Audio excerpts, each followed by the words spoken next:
and sending a strong warning to Tehran today.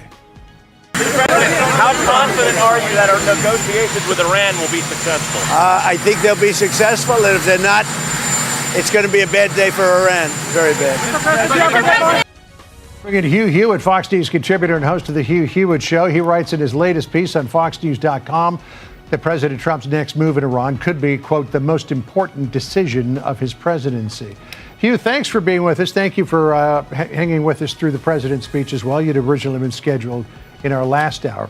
I want to expand just a little bit on your op-ed because you say this: Trump could be remembered as the man who brought help to the Iranian people after nearly 50 years of fanatical dictatorship and secured America from an unfolding threat, or as the president who backed down more spectacularly than any president before him. You say that he's got a big choice here. The president has remarked that it's time for new leadership in Iran, but I think there's a real concern about what might fill the power vacuum if the regime were to fall.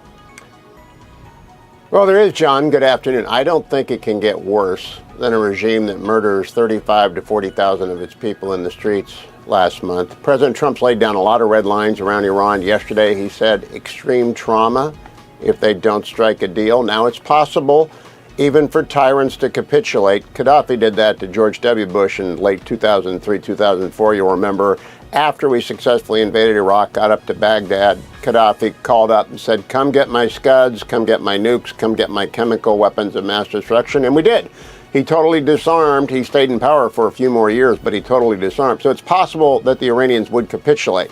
But yesterday, the president, on the follow-up question, after he said they'll suffer extreme trauma if they don't strike a deal, he was asked, when? He said, oh, a month or so. So I think we've got a time frame now, and the Ford is on its way. It'll take about 1-2 weeks for the Ford to get there, or a few days to get comfortable on station.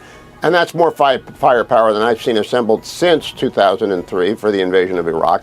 And I think the president, what he just said down there at Fort Bragg, was just another message to Iran. Our military can go anywhere and get anything done that it wants to. I think he's going to drop the dime on the Iranians unless they totally capitulate to the missiles, abject support of terrorist groups around the world, stop killing your people, and of course anything left of the nuclear program that was obliterated. They might even be facing the discombobulator, John. Yeah. Well, judging by reports that I've heard out of Venezuela from people who are subject to the discombobulator, that's not something that you want to be subject to. I want to switch gears here with you, Hugh, to the Epstein files, because there's a very high-profile casualty of those files. Axios writing, quote, Goldman Sachs top lawyer Catherine Rumler resigned Thursday night after her name appeared in Epstein files documents. A resignation announcement that's effective June 30th follows the release of files showing emails spanning several years from a Kathy Rumler, who referred to the disgraced late financier as, quote, Uncle Jeffrey. She was not only Goldman Sachs chief counsel, but she was deputy White House counsel in the Obama administration. And we think about the Epstein files and casualties, you would presume that it would be men who would be most vulnerable, not a woman. Well, the blast radius from the Epstein files just keeps getting bigger and bigger. Ms. Rumler is very accomplished. Not only was she White House counsel for President Obama, she was a partner at Latham and Watkins. After that, she'd been at Justice and AUSA. Very, very good lawyer.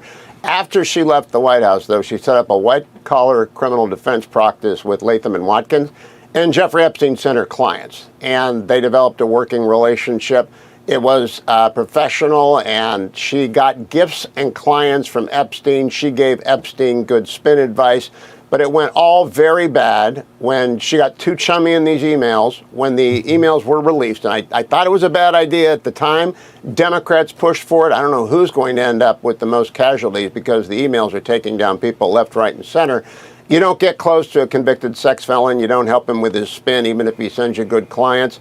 So Ms. Rumler is a very fine lawyer who had a very bad set of instincts regarding Mr. Epstein and whether or not she ought to be giving him advice. She wasn't his lawyer, but she gave him advice on how to spin his legal troubles in 2018, 2019, something like that. And finally, she said, for the better interest of Goldman Sachs, she did the right thing. She walked the plank.